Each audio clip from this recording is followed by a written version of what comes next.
You are flawed. You have character. You have personality. You're human. You're okay. You have feelings. You love. You can be you. Don't whine.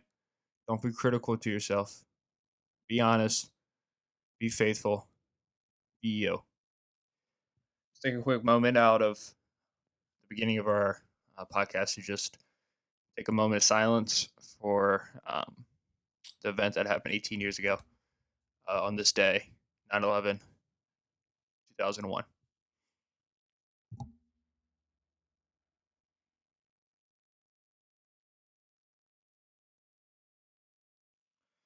Thank you.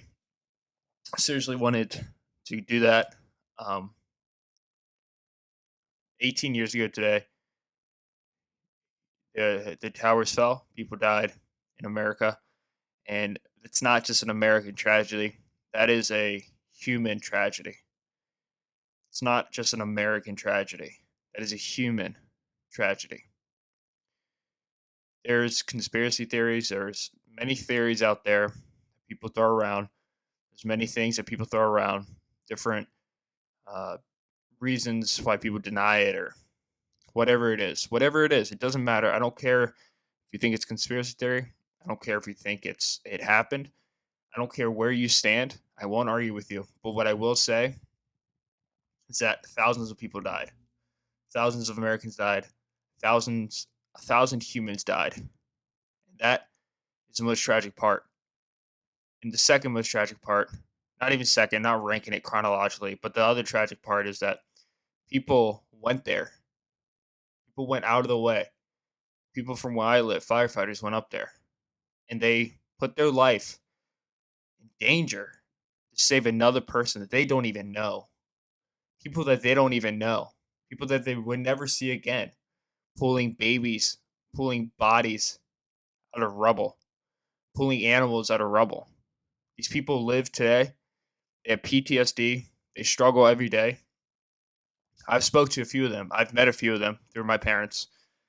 And we get one day a year.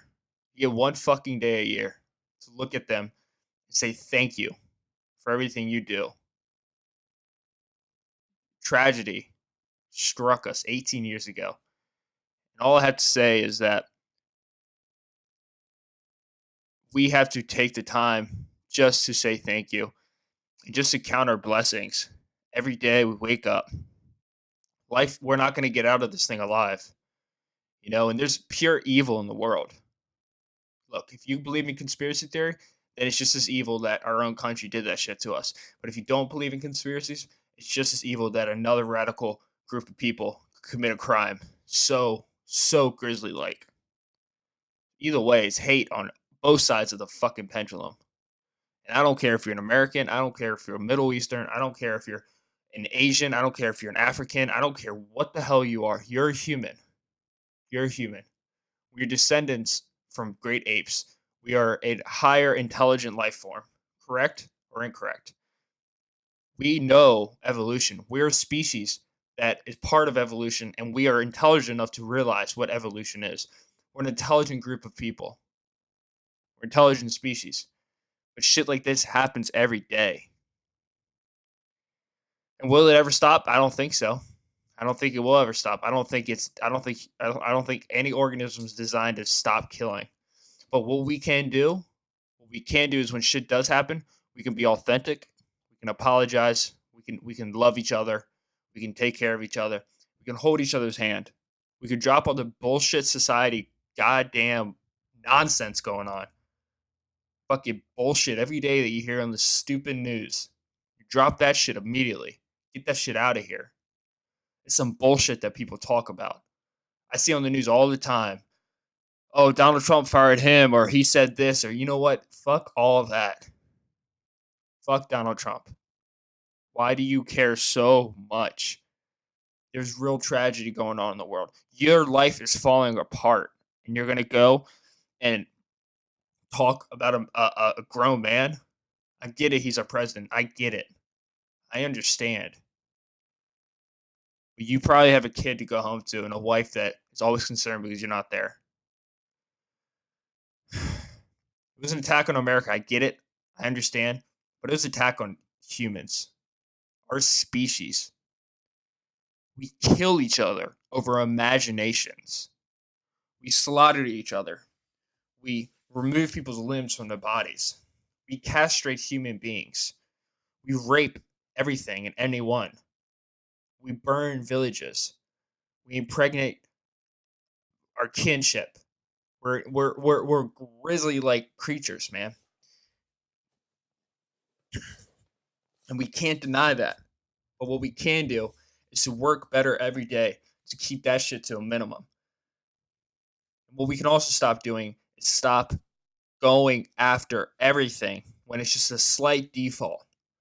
You get a brand new car, you get a slight little cut on it, you scrape a little bit. Do you just get rid of the whole car? We got to start thinking about that. We got to start thinking about our other person next to us. Look, they are flawed. I get it, man. People are flawed. People are flawed. People will always be flawed. People will always hurt you. You will always hurt people.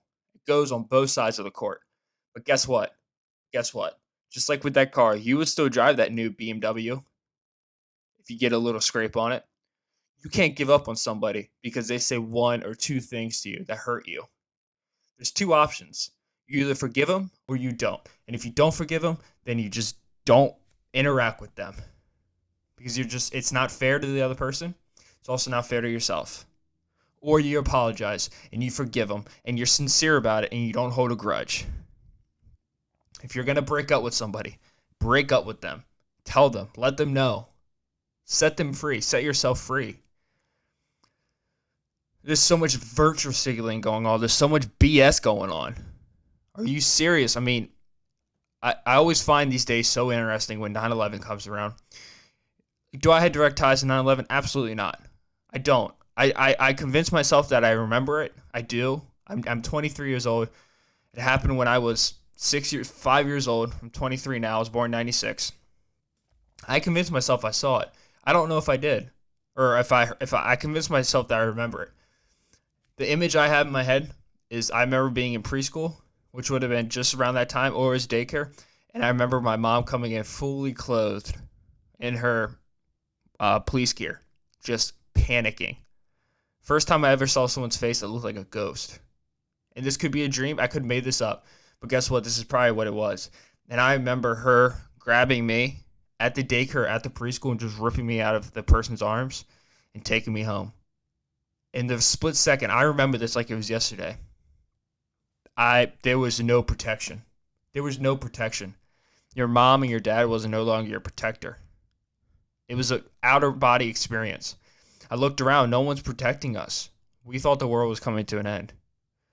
And guess what? There's evil like that still in this world. And if we just keep on sitting back and we keep making fun of people's hairstyles and we keep making fun of people's tweets and start poking our news channels feed us complete nonsense that's funded by fucking organizations that pay for the stupid news channels. If we keep on dealing with that shit, dude, we're going to tear ourselves apart. And we are tearing ourselves apart. 9/11 happened. There's families out there grieving every day about that. There's attacks happening all the time, all across the world.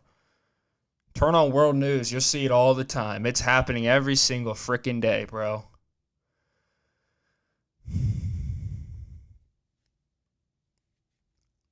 Let's start loving one of another. Let's start treating people good. Let's start being good to people. Let's start being good to ourselves. I tell people this all the time. If you treat your body like shit, you treat the people around you like shit. I don't care what you say. If you are eating a bullshit diet and you are not exercising and you're working a bullshit job and you're in a bullshit relationship and your kids hate you, you're not going to be able to be a good, genuine, helpful to society human being. You just won't. You have to take some freaking discipline out of your life and you got to change yourself, or you're just going to pull people down around you, or you're going to fake it. People are going to get close and then you can't fulfill anything because you fucking hate yourself. And every day you look in the mirror, you can't stand yourself and you're not going to fulfill what they want from you. Responsibility is a big thing. And it can be frustrating, dude. It can be frustrating where everywhere you look, the walls just gets harder and harder and harder. But you got to take responsibility for your own actions. There's a really cool story I love, and I always listen to it. And I'm going to add in my own little parts here and there. Before I move on, I'll probably bring it up again. But I'm serious. We have to be good to one another. We have to appreciate everyone that we have in our life. Because 18 years ago today, people went to bed that night on 9/11, waking up 9/12 without a husband, without a wife, without a mom, without a dad, without a son, without a daughter, without an aunt, without an uncle, without a grandpa, without a grandma, without a pet. We got to be good to one another. That's what I keep. I keep this in my my phone all the time. Here's my case. I put it right underneath my case. I put my phone right on top of it because I need affirmations. I'm not strong. I'm not stronger than the average person, but I make sure I'm prepared. I make sure when I do have dark thoughts, I have written something down to remind me of who I am. I make sure I meditate. I make sure I work out. I make sure I feed my body good food so my brain chemicals are balanced so I'm not shooting up and down all day and I'm not spiking my insulin. I make sure of that. I make sure I make my bed every morning. I make sure I look good so I feel good, so I am good to people. I'm big into affirmations. People think it sounds hippie and shit, but I'm big into affirmations. I do them all the time. And if you don't, I tell you that you should, and also I tell you how great you are, because you're great. And you don't know how much time you have left, and you don't know what anything holds for you in the future. But that's the beauty of it. Death is upon us all. It's there. It's right around the corner. You can't escape it. And most people find that dreadful, and people get panic attacks thinking about that. To me, that is the most beautiful thing in the world. Why? Because the only option, if evil is so apparent and death is so aggressive and so big and it's a three-headed monster getting ready to kill you, everything else is below that. Everything else is bowing down to that. Take advantage of that. There's so much good in the world. Don't be nihilistic. Be loving. Don't be hateful. Be caring. Take care of people. Show people that you care for them. Don't crush people and their ideas. If you see a kid, if you see a kid, don't tell them, hey, when you grow up, your body's going to be falling apart. Or, hey, when you grow up, getting old sucks. Or, hey, this. Or, life is going to be hard. Don't do that shit. Of course life's going to be hard. And shut the hell up. What do you know? Well, cool, you're 65 years old. So? I hate that shit. When people tell me that, I'm like, cool. I mean, literally, this is my response when people tell me, oh, you wait till you get old. I'm like, dude, I had no control when my parents conceived me. Like, what are you talking about? Are you validating your excuses why you're not satisfied? What are you saying? What are you exactly saying? And I'm young as hell. I get it, man. And I know there's people right now watching this saying, what the fuck does this kid know about life? And guess what? I know nothing about life. But guess what? I don't think anybody really does. That's my honest opinion. And I would love to talk to somebody about it. I would love to hear the other side of it, too. I really would. Because we're part of something so much bigger than us. Us humans, we have this idea that we are the center of the world. We're the center of the world. We need to care for each other. We need to love each other while we're here. But guess what, man? We're just another part of the evolutionary cycle. We are designed to pass down our genes and then reproduce and then just start the cycle all over again. So when you tell somebody like, oh, you wait till life gets you, like, dude, I hear you, man, but life, I know what's gonna get me. So Peter Pan. I love the story of Peter Pan. I was telling my dad about it last night, and this is not mine. It's from Jordan Peterson, Dr. Jordan Peterson, who is a very misinterpreted man. He's one of my idols. He has single-handedly helped me through so many things in my life, so many things. Um,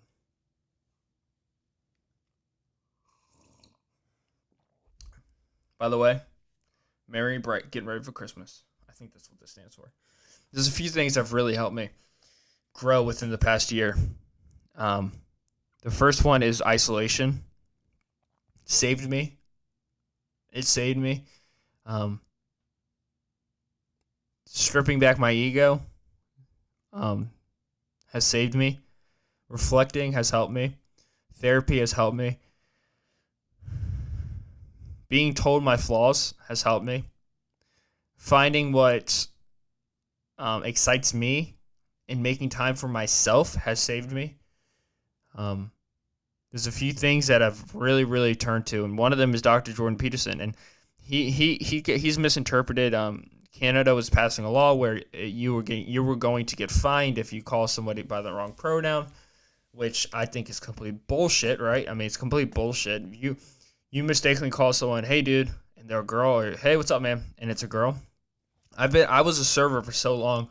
There was sometimes people would come in and these girls look just like dudes, and these dudes look just like girls, and I didn't know. And I would say, "How you doing today, ma'am?" And it was a guy, or I said, "How you doing today, sir?" And it was a girl, and it's like, if I was in Canada, I would get fined for that shit. Well, the same thing is, and this is what the law was saying, was that you have to call somebody by the proper pronoun. Now I get it. Out of respect level, I get it. But is it against the law? Should it be against the law? Absolutely not. Is it an ethical reason? Absolutely. I think you should. If someone wants to be called a dinosaur, you should call them a dinosaur, you know? Fuck it. You should also probably get them help because you're not a dinosaur and you probably are delusional and you need a little bit of help. Now, fucking, I'm going to get shit for that one. But that's just my opinion. Yeah, I think if you think you're a triceratops, you should probably look into therapy, or you should at least try to figure out where that comes from. Maybe I think that would possibly help you feel more comfortable with who you are, but it's neither here or there.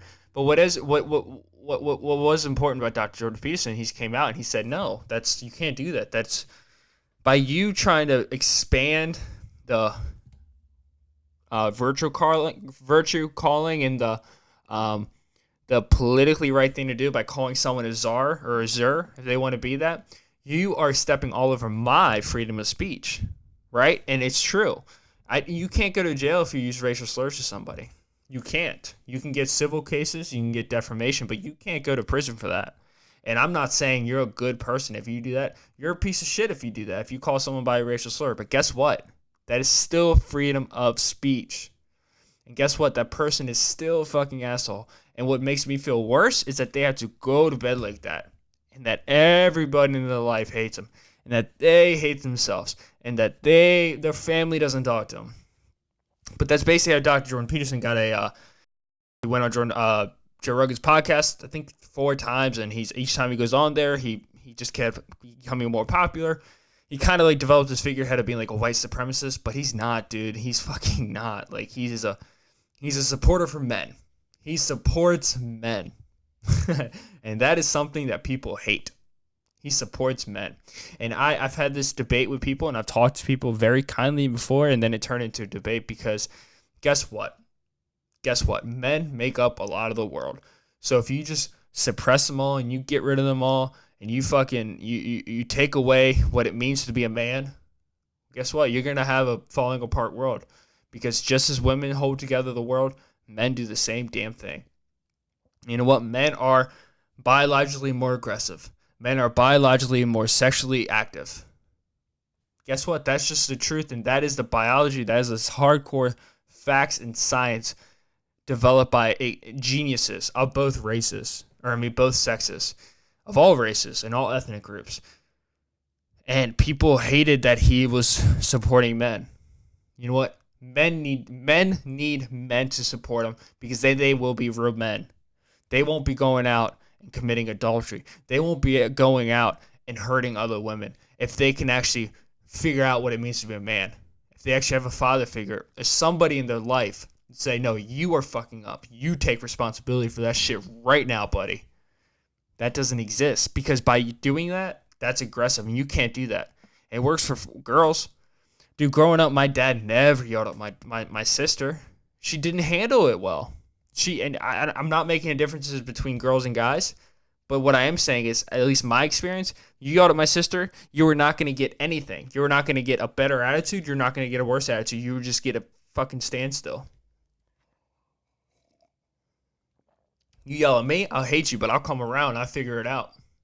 That was just the truth. And this guy, he emerged, and he saved many people. And anyways, I sidetracked. He has this really good story, and I'm just gonna share it with you guys. It's not my story. It's his. It's about Peter Pan. I was actually sharing it with my dad last night before I went to bed.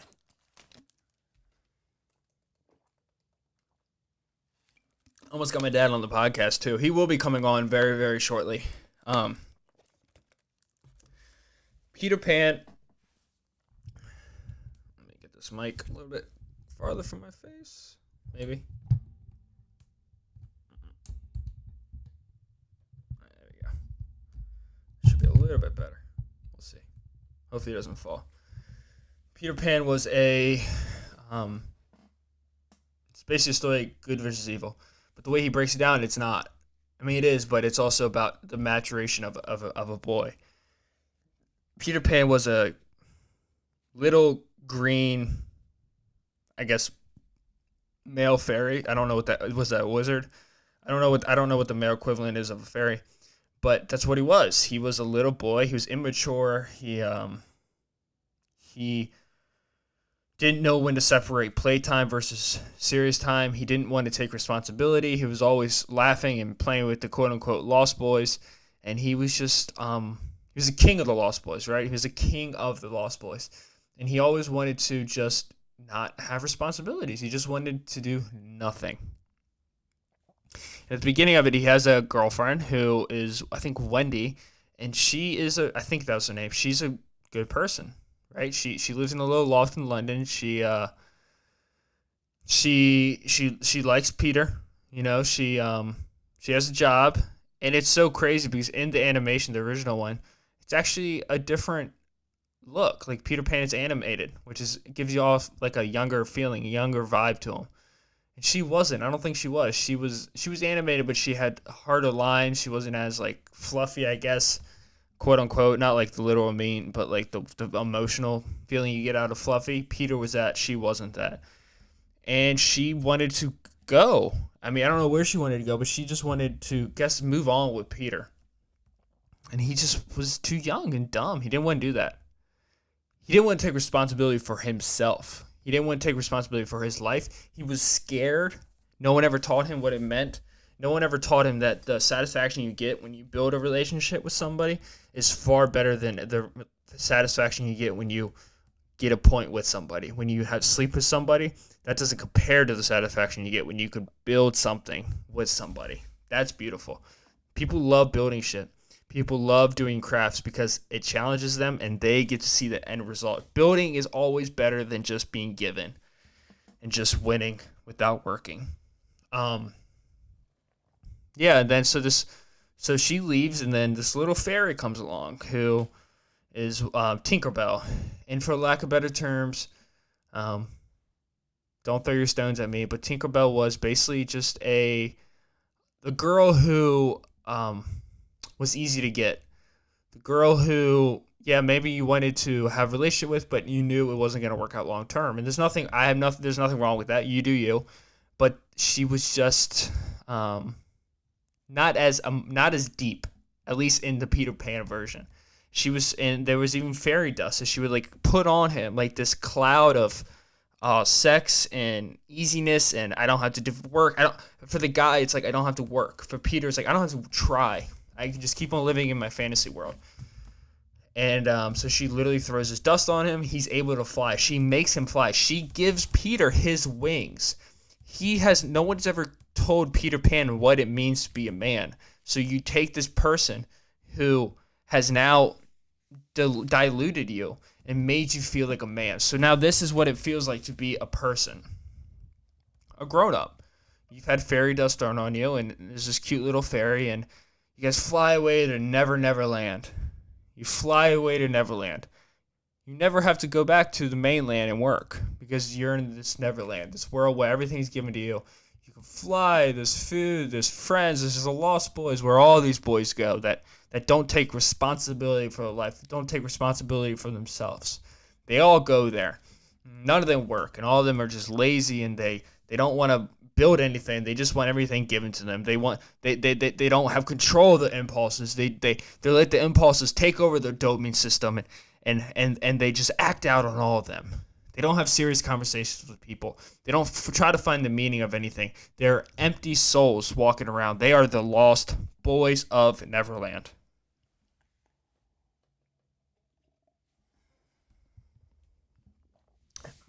So the Lost Boys of Neverland, cool. I get it. But then you run into the situation where there's this evil in the world, right? There's Captain Hook. You have Peter Pan, who's the king of the Lost Boys, the king of the boys who don't do anything, that don't take self-responsibility for anything in their life. But then there's Captain Hook, who's the most father-looking person, age-wise. The one person around you that looks like, oh, they're a grown-up. But what is he missing? He's missing his freaking hand. He's missing his arm. He doesn't have a hand there. He's got a knob. And he is the archenemy of Peter.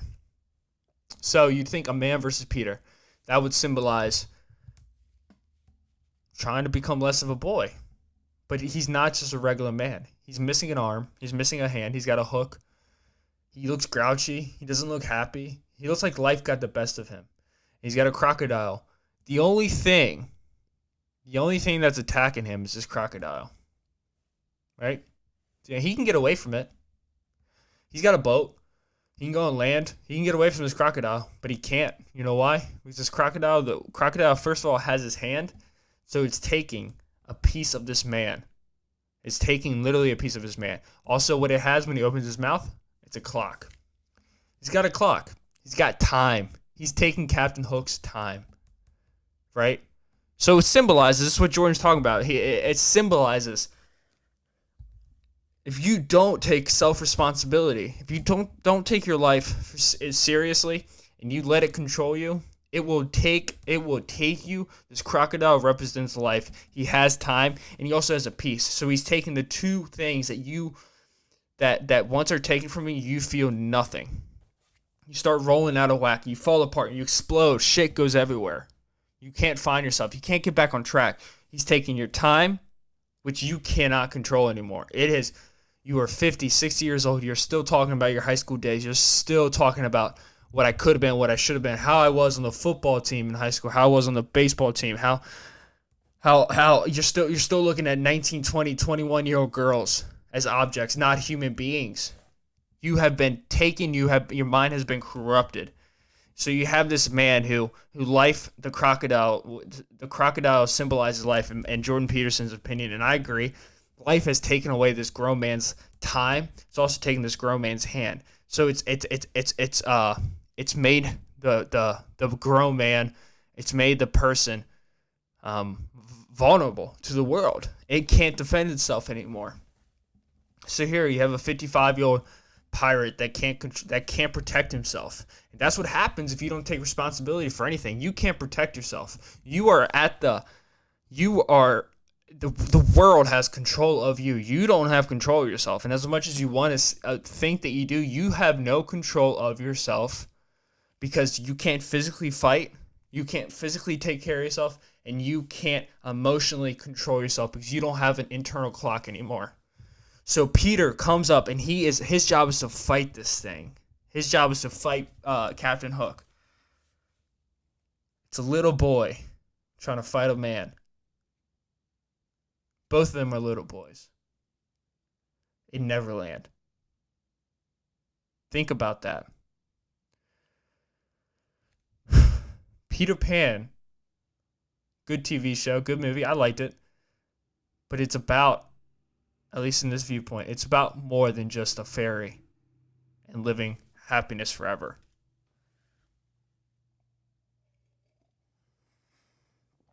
It's about that battle that all of us deal with, men and women. that battle of comfort versus discomfort, about that battle to accept discomfort for a future of comfort. That battle's it's not appealing, bro. It's not appealing. If I said, hey, work for me for 10 years, or hey, you're going to work for 10 years, and after 10 years, you're going to be making $50,000. Work for me for 10 more years, you'll be making $100,000. So in 20 years, you're going to be making $100,000. You're going to learn trades. You're going to learn how to be a businessman. Or I say, once you give that up, once you say no to that, there's a 30% possibility you make $1 million in this year. Most people would take that. Most people would take that option, not knowing that $1 million, 30% chance in 1 year, the odds aren't in your favor. The other option, $50,000 after 10 years, what's that? $500,000 plus 100,000 times 10, that's 1.5 million you made in 20 years. Which one's more valuable? Who knows? Do you want to build yourself, or do you just want to keep looking for the way out, the quick option? Which one do you want? The option's there for everybody. The option will always be there. Temptation will always be there. The lost boys will always be there. If you want those people, you can find them. They're not hard to find. They're right there around the corner. They're right there at every corner. Go to a bar on Tuesday night. You know? They're right there on the corner. You don't need to find it. But in order to be that person, I told my dad this last night, and it was emotional because I don't know how much he wanted to hear it. But I'm not somebody who holds their tongue just because I don't think the opposite party wants to hear it. If I think he can help you, I'm going to say it. I told him, Dad, a while back I realized that I want to be the man at your funeral where other people can turn to for help and for comfort. So that's how I live my life. I live my life so I can develop myself emotionally, and I'm prepared for when life falls apart. As prepared as I can be. Prepared enough that I don't fall apart and just dwindle and break down and get depressed. And if I do, I've prepared myself to get out of that. I was telling him, it's a cool analogy. You can think of it like this. I was at school on Tuesday, so yesterday on September 10th, right after my birthday. By the way, thank you so much for everybody who said happy birthday to me. I am so lucky to have all the support that I get every day. It's absurd. You guys are beautiful people. Thank you. I'm in the bathroom, whatever. I pee. Now, I don't know how it is for most men out there, but sometimes when I pee, I don't even touch my dick at all. I walk in, I take it out, and I pee, and it's automatic flusher, so I don't have to touch anything. I'm texting or whatever I'm doing on my phone. And I can for guys, so if you're a girl, you won't understand this. For guys, you can just push your butt backwards a little bit, and it'll go back in its hole, and you can zipper it up or whatever it is. And open the door with my hand. I mean, not with my hand, with my hand, but I had my shirt over it. Because I was wearing this shirt yesterday because I'm a disgusting person. And I just walk in and out, and I don't touch anything, and I don't touch myself. And even if I did touch myself, I shower. So I'm clean. And this grown dude, this teacher, he sees me that I don't wash my hands. So I didn't wash my hands. And I walk out, and I'm prepared. I'm ready for someone to confront me about this. And I see him looking at me. I'm like, oh, fuck, here we go. And I walk out the door, and right when we get out the door, and he turns to me, he says, oh, you didn't wash your hands. I was like, no, I didn't, sir. Didn't wash my hands. He said, that's going to spread a bunch of sicknesses. I was like, what? I was like, I shower. I also didn't touch anything in there. I said, if anyone's going to be spreading disease, it's going to be you. You just wash your hands, but you just palm the door, bro. It's stuff like that makes you sit back and you're like, what the fuck, man? But that's my analogy, right? It's something that we all know. We all know that in order to build an immune system, you have to get sick. If you're not ever introduced to bacteria, how are you going to ever develop antibiotics? Naturally occurring antibiotics. Just like if you're taking too much medication for too long, your body literally becomes adapted to it, and it no longer is affected by the specific antibiotic. Becomes just an enabler for the bacteria. So that's why you have to expose yourself. Not saying don't. I wash your hands. I wash my hands every time I shit. Or if I'm like, if it's like later in the day and I'm sweaty and I haven't showered for a while, I'll wash my hands. But I was just mind blown that this grown man fucking said something to me.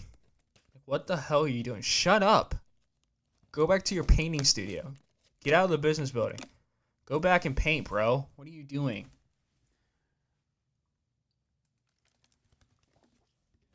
Fucking idiot.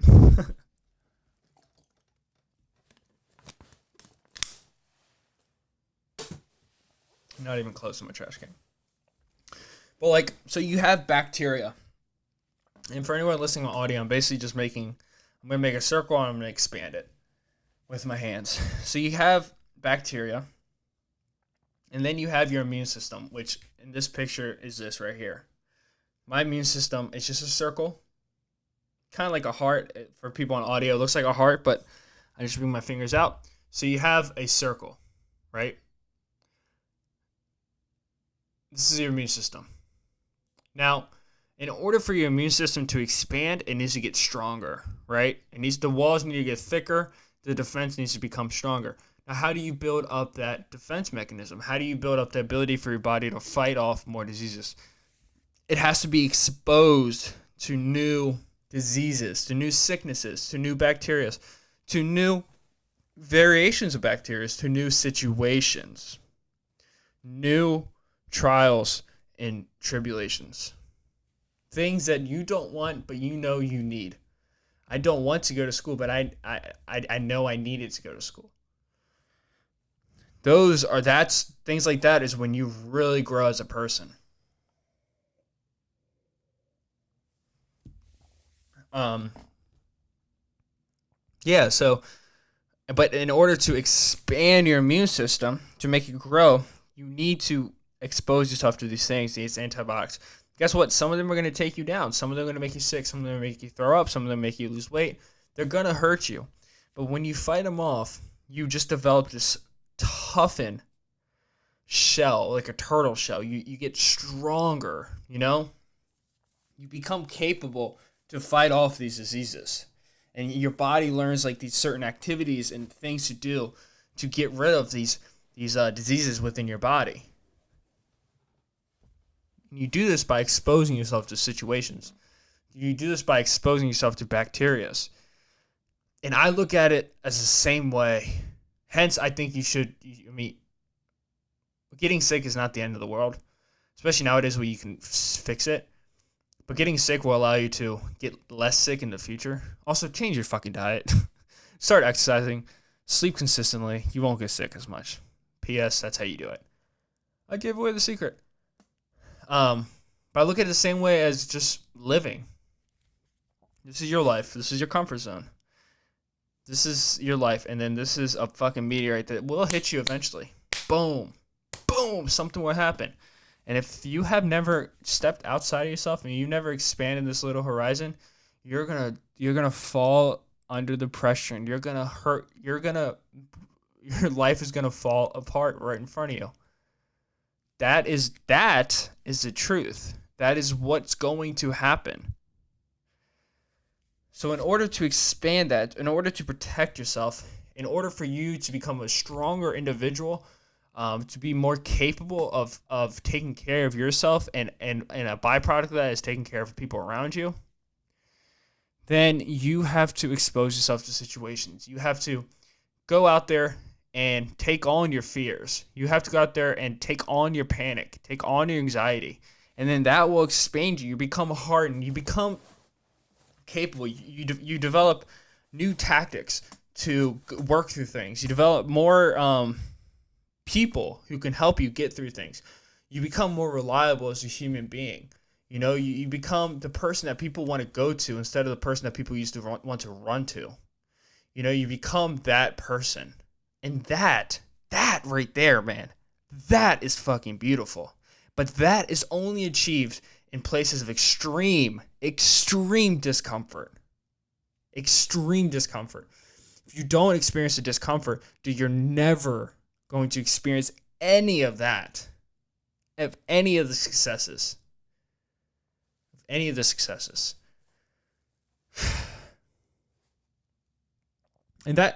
the truth, though, man. You have to go through the hell to get to get through anything. You really do, man. And I'm gonna have my dad on. I should have had my dad on last night. We ended up talking for 2 hours. I should have just snuck him upstairs. We should have just talked on the podcast. I didn't, but we had great conversation. We talked about everything. My dad and I have a unique relationship, and you guys are gonna see it.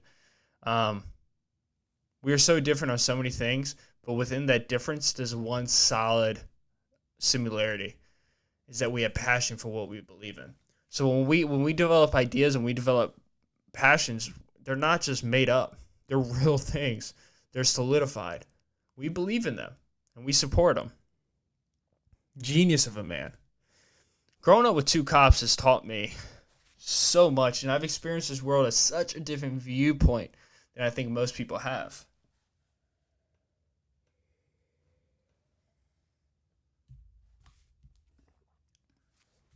I really have, man. Growing up with cops, I thought it was normal. Like, I thought it was, it is normal, but I didn't think anything of it for so long. And I think the reason I didn't think anything of it is because that's all I knew. But growing up with cops, I learned a lot about, and I've told my therapist that, I was exposed to the evil side of the world. Not because I experienced it, but because I heard about it. I didn't hear about it through a movie. I didn't hear about it through a TV show, through a song. I heard about it through my parents, who I believed. And I believe to this day. Everything they say to me is the truth. So I recognized the evils of the world. I recognized the obscene amount of rapists, the obscene amount of killers out there, the obscene amount of people who would do harm to you only to elevate themselves. And I think that's where the biggest impact of my parents' influence had on my life. Because it taught me to appreciate what I have, but it also allowed me to never be naive. Because I understood from an early age that there is evil out there. And what you have going on in your life is not that. You're doing good. You're doing good. And I always knew what good was. And I was always okay with good, because it wasn't the evils, because there's evils in the world. And we're going to tie right back into like what I started this episode off with. 9/11 was brutal, but it's not just an American attack. It's a human attack. It runs deeper than just our little cute borders that we have. It runs deeper than that. It runs to this world where we, as a society, as a world, we cannot work together because of imaginations that we have in our head. It sucks, dude. It sucks that every fucking year we have to remember this. Because I wish it never happened. It never happened. It seems like every day there's another attack going on in the Middle East. And you say racial this, racial that, but the truth of the matter is the most violent places in the world, they don't kill each other over race, skin color. They kill each other over ideology. You figured out if we all look the same, if we all just merge into one looking skin, we would still argue about something. Because we can't find the middle ground. There's always something to argue about. There always will be. That's why all our grandparents and all our extended family use Facebook. If your life isn't exciting, if you are not happy with what you're doing, of course you're going to just complain about everything. Of course you're going to complain about everything.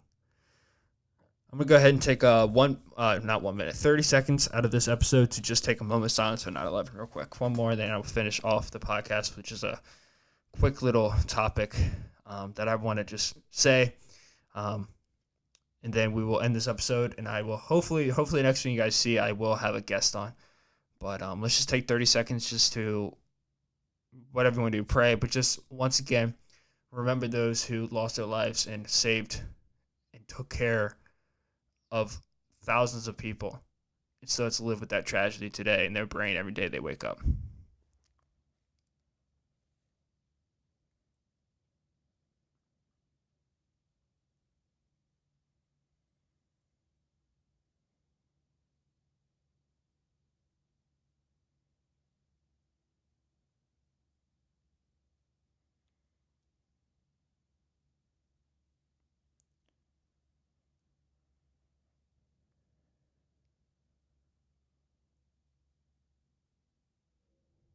Thank you.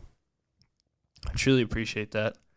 I'm going to just go off real quick on something that I think I find myself telling people this all the time, but I just want to get it out of the way real quick. I've had people asking me like what books I recommend, what books I think. Oh, by the way, Malcolm Gladwell is coming out very soon. I think Stranger People or How to Deal with Strange People or something like that. But there's a few book recommendations. Get a pen, get a pencil, and then I'm just gonna give you guys these recommendations real quick, and hopefully you guys can possibly get these books if you want to.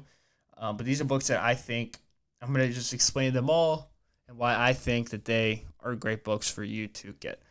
So once you get a pen and pencil, pause it real quick, go get one, come back.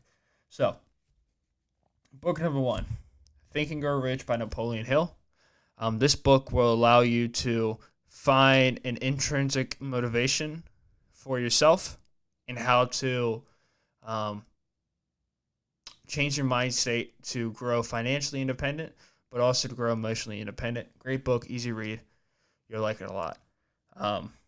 Outliers by Malcolm Gladwell, amazing book. It takes off the intimidation factor that can sometimes come about when you look at people who have, quote unquote, more than you. So it makes you feel more of a human rather than the person that, quote unquote, can't make it because fill in the blank. Amazing book. Gives you a lot of self-confidence. Steven Pinker, How the Mind Works. I love this book simply because it gave me a comforting feeling within that taught me to understand that a lot of my life I live is because of the world that I've experienced, and my brain has altered in certain ways because of that. So not everything I do is 100% my fault. I mean, it is 100% my fault, but it just gave me more comfort from within my brain. Also just entertaining, great book. Mask of Masculinity. I forget his name. Not Tim Ferriss, but the other guy. I've talked about it before.